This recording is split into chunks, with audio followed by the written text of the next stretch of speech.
Hello and welcome to another unexpected episode of Tiva Drive, or First Impressions.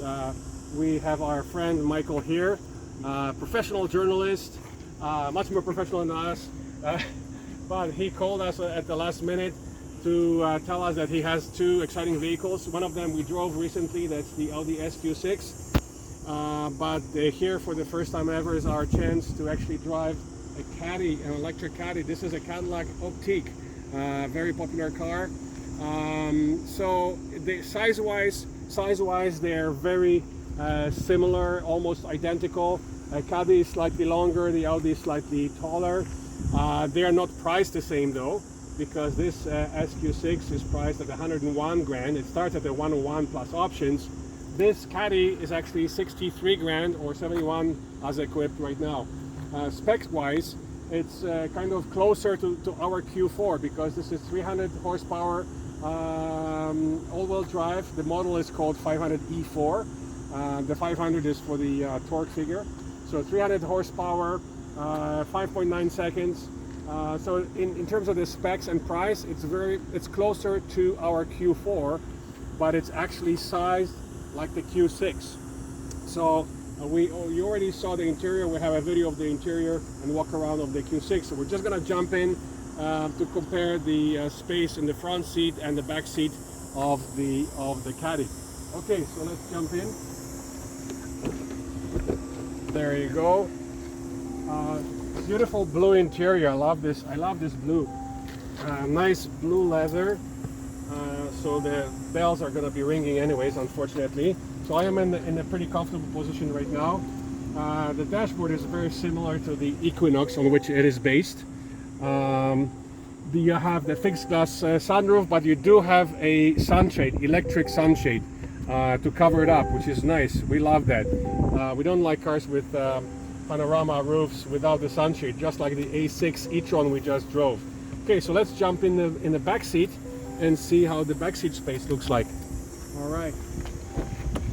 And by the way, our concern was this seat pillar didn't have any window, but it actually does have a small window, so you'll be able to see it from the inside. So it's not a huge blind spot. There's actually a small window inside it.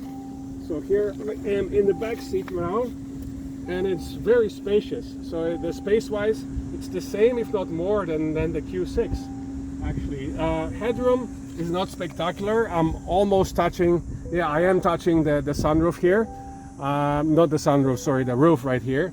So it's a little on the tight side for the headroom, but other than that, the legroom is very nice. The vents are only in the center, where the Q6, I believe, if I'm not mistaken, had it both on the B-pillar and the center. But there's a huge price difference. You can buy another electric car for the difference. This starting at 63, the other one starting at 101. So 40 grand difference. You can definitely get another EV. Maybe not new one, but slightly used one.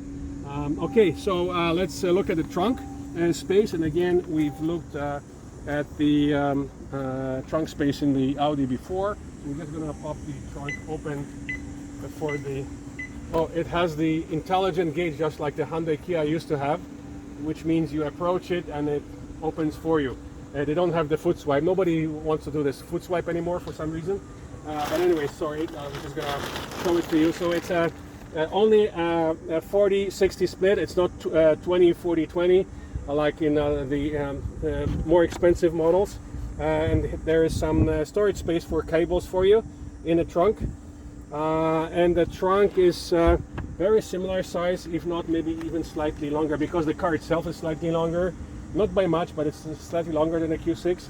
So the Caddy might actually win on the trunk space. The only thing is, because of the coupe shape of the back, total space in cubic feet might be actually similar, but in terms of the size, the length of the trunk, it seems to be quite big. All right, so that's about it.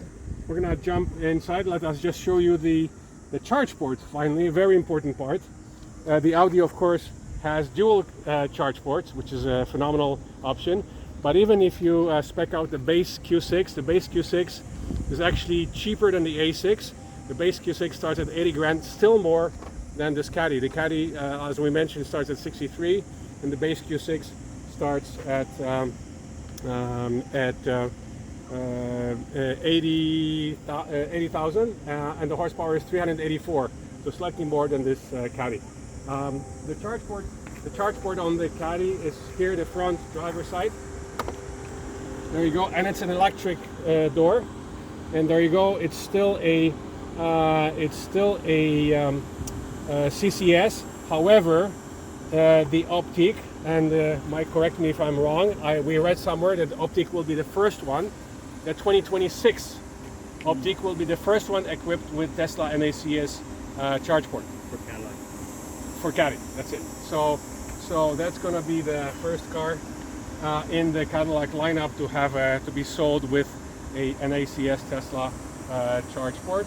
But now you can use an adapter to go to any Tesla charger, and you're able to charge any GM or product, so Chevrolets, Cadillac, etc. You can already charge them at any Tesla supercharger using the adapter.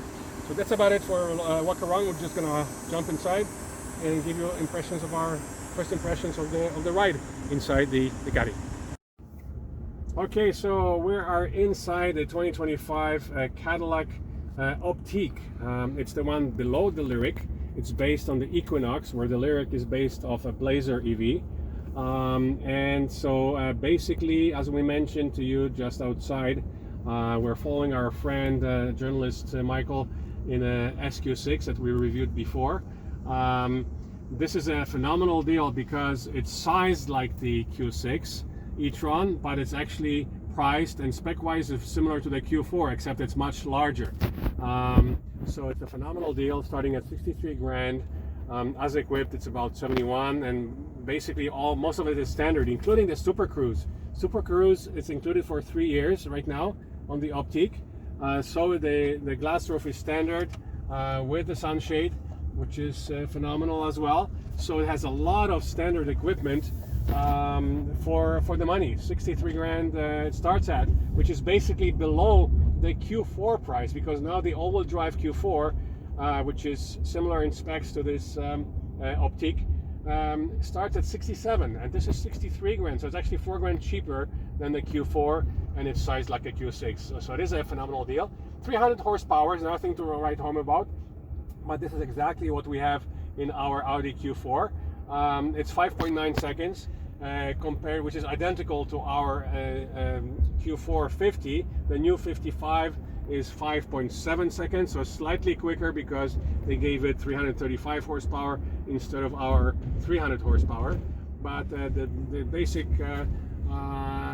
comparison is the price and spec-wise is close to the Q4, but size like a Q6. So it is a great deal. No wonder we see a lot of them on the road, a lot of Optiqs on the road. We talked to a few owners at the chargers. The other difference we have to mention is of course, the Q6 is the new generation. It's 800 volt technology with 350 kilowatt charging, where the Optiq is still based on the old technology, 400 volts, and the charging speed is only 150. But again, it's in line with our Q4. That's exactly our speed, and even that has been improved slightly to 170 kilowatts on the e-tron, the Q4 e-tron 55. But ours is actually still at 150, which matches this Cadillac Optiq. But again, phenomenal deal for the price. The range, the battery is 85, so it's very similar to our Audi, which is 82. That's the gross. The range is 586 kilometers, so it's actually quite a bit above the rating for our Audi, which is just around 400, just over 400 kilometers range.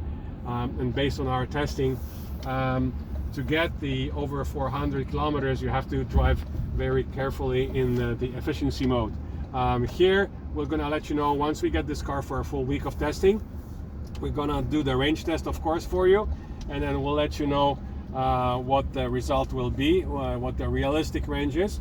But the posted range, the rated range from Transport Canada is 586 kilometers. So that's very impressive. So that's basically should be very similar, maybe slightly less than the Equinox, because this has more luxury appointments, so it's most likely it's heavier as well. But all in all, quite impressive. We're gonna try and push it a bit and see how the power feels like. And of course you get the sound effects on it, the fake engine sounds, which are very electronic in nature. So we're gonna try and stop it here somewhere and see how it goes. I don't know if we can make it through this slide. Yeah, we should be able to make it through the slide. We're good. And we're gonna slow down and try and press it again slightly. There we go. And yeah, it's power wise, obviously it's very similar to our Q4 and nowhere near the power of the SQ6, which is 510 horsepower with the launch control. But again, size like the Q6, priced and spec wise like a Q4, so phenomenal deal. That's about it for our quick first impressions of the Cadillac Optiq. We're gonna be back with a full review hopefully soon on this car, and so stay tuned and subscribe to our channel by pressing the subscribe button. And thanks again to our sponsor, Condos and Castles Realty Inc. You can find them at www.condosandcastles.com. Thank you for watching. See you at the next review. When you open, normally it has a light up sequence. I thought it did. Oh, there it is.